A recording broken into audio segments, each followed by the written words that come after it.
שרתי שיר יפה על ים כחול, ארץ ישראל. חבר'ה, תלכו הצידה. אתם שומעים? אני גמרתי להצטלם.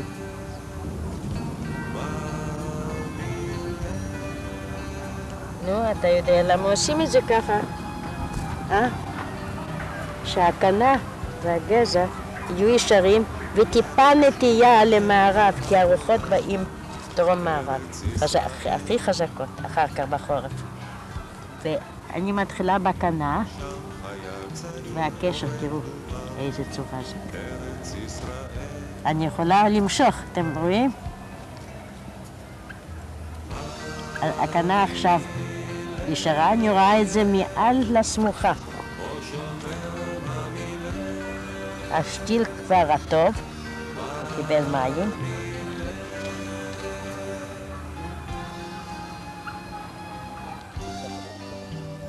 תראו,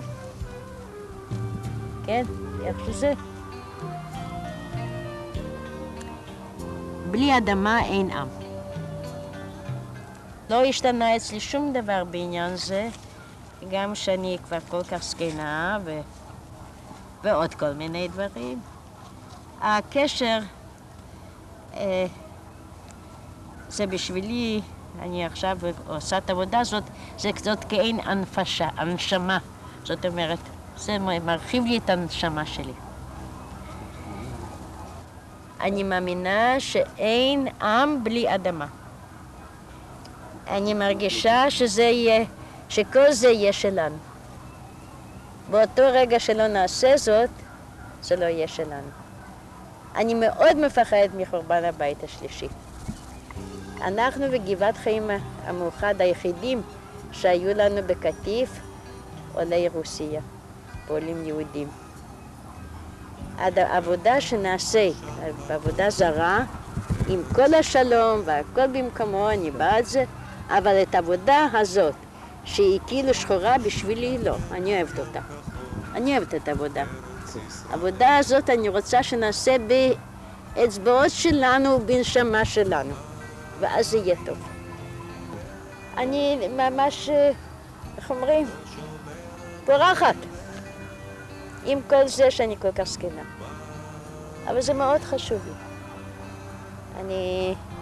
כולם צחקו שאני יוצאת. אתה ודאי יודע למה? לא. כי הייתי בבית חולים ועוד כל מיני דברים. אבל זה בשבילי הכל. זה משהו, תסתכל על הנוף עכשיו. על הנוף ההוא שהיה, זה פורח. הכותנה פורחת. האבוקדו בשלה. השטח הוא לגמרי אחר. זה מרחב, אין קירות. אינני אוהבת קירות.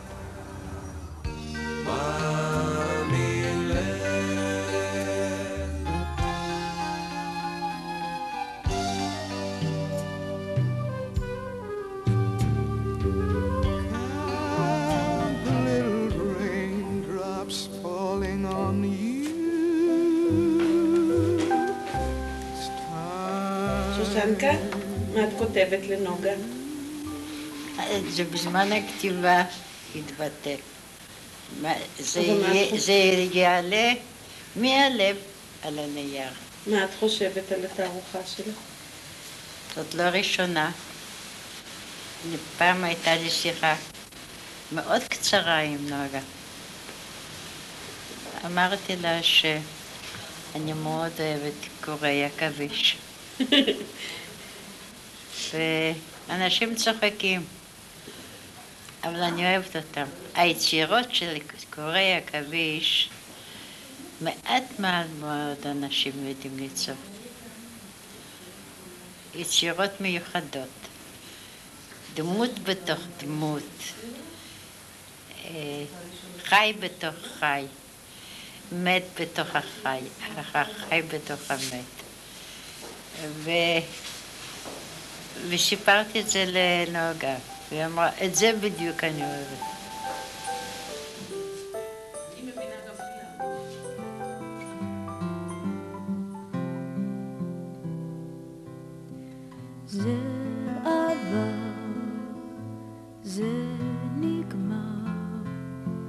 קצה חלום ודי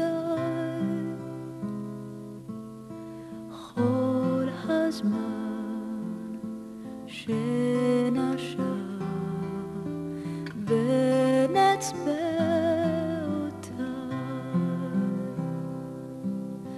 זה עבר, זה נגמר, לתמיד אולי. מעגל שנסגר ונשארת חי.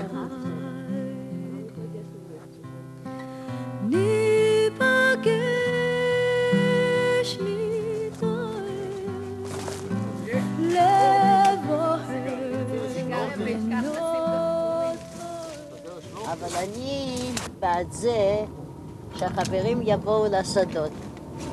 כמו שנוסעים לכל מיני טיולים, ועל יד האף לא רואים מה שיש לנו. דרך אגב, אני כבר כמה פעמים אמרתי שכדאי לטייל ולראות, לא רק פה בצל מתחת לעץ.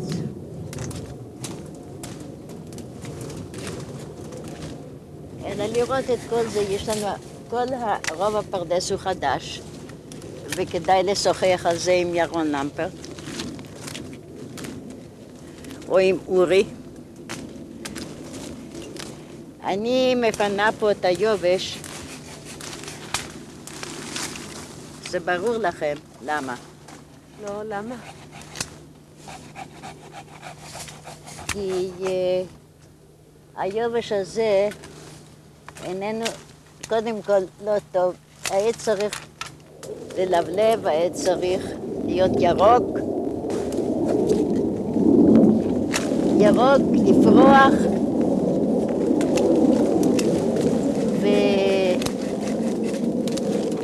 וכל דבר לא שמזיק, ויובש הוא מזיק, זה ידוע, נכון? כן, אני עם שלום מהכרם, אנחנו הרבה מאוד שנים יחד. כמה שנים אתם יחד? 40 שנה, לא? באיזה שנה? בשנת 60, נדמה לי 57, 57. כן. 57, 58. עבדנו בכרם יחד. זה חתום לכל החיים, אני מבינה. נפרדנו כמה זמן, אחר כך חזרנו בחזרה. תראו, אני רוצה משהו להגיד. יש לנו שטחים בקובאני שנתנו. שטחים מאוד יפים. אם אתם תעברו בכל השטח הזה, תראו גם עצים נמוכים, בני שנה, בני שנתיים, תמליצו לחברים לראות. גם פה יש דברים, מלבלב, מתחיל הכפתורים להיות, הכפתורים נפתחים, זה פורח. איפה הכפתורים ששמת? הלבן. תכף, תראו. הנה, תראו אותם. רואים אותם? כן, כן. וזה כל יום אתה מרגיש, אתה רואה איך שזה מתפתח, איך שזה הולך וגדל. וזה מובן לכם שאנחנו רוצים שלא יהיה יובש בפנים. כמו שעל יד ביתכם אתם שמים לב לכל צמח, ככה... העבר הזה מהקיבוץ המאוחד, הוא אומר, איפה יש לכם זמן לעשות את זה? אמרתי לו, יש לנו זמן, אנחנו עושים את זה. זאת אותי כל ענף יבש, שאני מורידה אותו, אני מאושרת. ואני יודעת שכל אחד. וכל פעם מדברים על גשם, מחר למוחרת גשם. אנחנו יוצאים, והגשם מתחיל אחרי הצהריים, בלילה. זה כמו שאנחנו רוצים. בלילה שירד, בבוקר הטוב אז יש לנו חליפות, ואחר כך אנחנו מתחילים להתפשט, שכבה אחרי שכבה, לא לגמרי עד עירום, זה בכל זאת לא הופעה, אבל כך שאפשר לעבוד. הטרי טעים? כי האדם עץ השדה כמו האדם גם להיות דבודנה. זה לא... ותיגענה בך. לא כתוב לנו איזה עץ זה, מוישה. איזה עץ זה? צריך קצת כיוון הנה, וזה בדיוק הפוך. קצת כיוון הנה, ככה? מול הרוח. זה בסדר? כן. מול הרוח לשם? כן, קצת, לא הרבה. אוקיי. אוי, היא פה! היא מתה! כן. הלאה, שושנקה. אני מחזיק. אחר כך שיהיה כל הזמן. זה צריך מספיק להיות... לך כבר. אני רוצה לספר לך שושנקה, מה את מאחלת לעץ הזה? אני כבר איחלתי. שלא תאילנדי ישקה אותו. מה אתה... יהודי. ידיים שלכם, חבר'ה. הצעירים, אותו דבר. את יכולה לזוז. גם הצעירות רוצות. זה הדור השני הנחמד. לומד יפה, יורד יפה, עובד יפה, ולא רודף בצע. מאוד חשוב. לא בצע ולא ביצה. ריצה כן.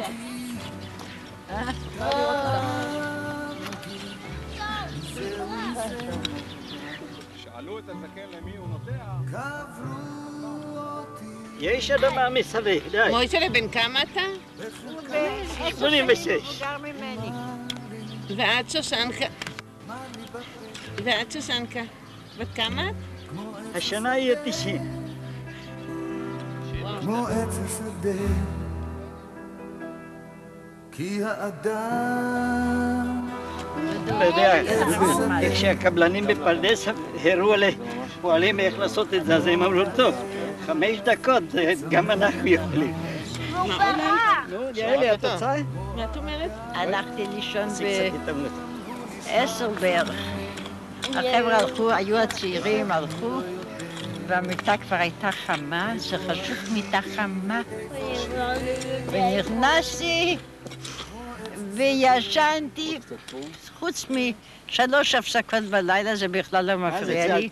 ולכבות את האור אצל משה, וגם את הטרנזיסטור, כי הוא מנגן לו בשינה. וישנתי עד 2:45 אחרי הצהריים. עוד לא היה לי דבר כזה, זה תענוג. אז לא קיים אצלי כל לא צריך להיות צלחת. עודפי הבצע והתאילנדים, אני לא חושבת, לא מרגיעים אותי. זאת אומרת, יש חיים אחרי גיל 90. שושנקה, למי את קוראת רודפי הבצע? הרוב החברים פה. למה? מפני ש... בוא נעדן, יוביק, בוא נעדן. כי אתם השילומים, אני אקח אני את הכלי שלכם. הייתי נותנת את החלק הגדול במקום לקיבוץ. אתה בא איתי לפנינה? עבור פנינה? בוא, יוסי, תן לי, אני אעשה. לחזק אנחנו הולכים לעץ השני. את הפצצות האטומיות שלנו. לא צריך... זה עם אנחנו טפטפות. זקוקים בוא, להם. נלך לעזור לך, בוא. איפה אתה רוצה כן. לנסוע? שמה? זה משהו מקנן בתוכי. חמוד, אמרתי לך, אני באתי ב-1922, אחרי ששחטו על ידי את הסבא ולקחו את כל הכסף. וזה לא משפיע, אפשר לחיות עם פרוסת לחם וללמוד. ולגמור את גימנזיית בחיפה של דוקטור בירם, עם דוקטור בירם. אוי, הם הלכו. ואני... תביני שאני רואה את הדברים אחרת. רצו שאני אמשיך בגמר, בגמר בית ספר עלי, דוקטור בירם רצה. גם עברתי תקף, כי אבא שלי למד 4 שנים רפואה ועוד 10 קיבל אנגינה פקטוריס, והוא עשה הסבה לרוקח. כך עברנו על יד אומן, שאת דרעי כל כך הרבה דיבר על זה. כן, שם היה דודי, ועל ידי עם גרזן חתכו אותו פה. את ראית את זה? כן. בתור ילדה את כל זה עברתי. לא דיברתי כל השנים. ובשנים האחרונות אני מדברת ומקללת. לכן גם הקללות זה מין ביטוי. אבל מה הזיכרון הכי יפה שלך? הכי יפה שאנחנו נסענו, היינו בקישינב. שם היה האח אבי, מנהל גימנסיה עברית, תרבות. שם למדה אשתו הראשונה של שולמן, שכתבה שירה בלתי רגילה, עם עברית טובה. שם היה הדוד שלי. מה הזיכרון הכי יפה שלך? ואז פנו לסבא שיהיה אינו טועה כמו על ים ניזום, נבקש עד שנגיע וניגע אל החלום.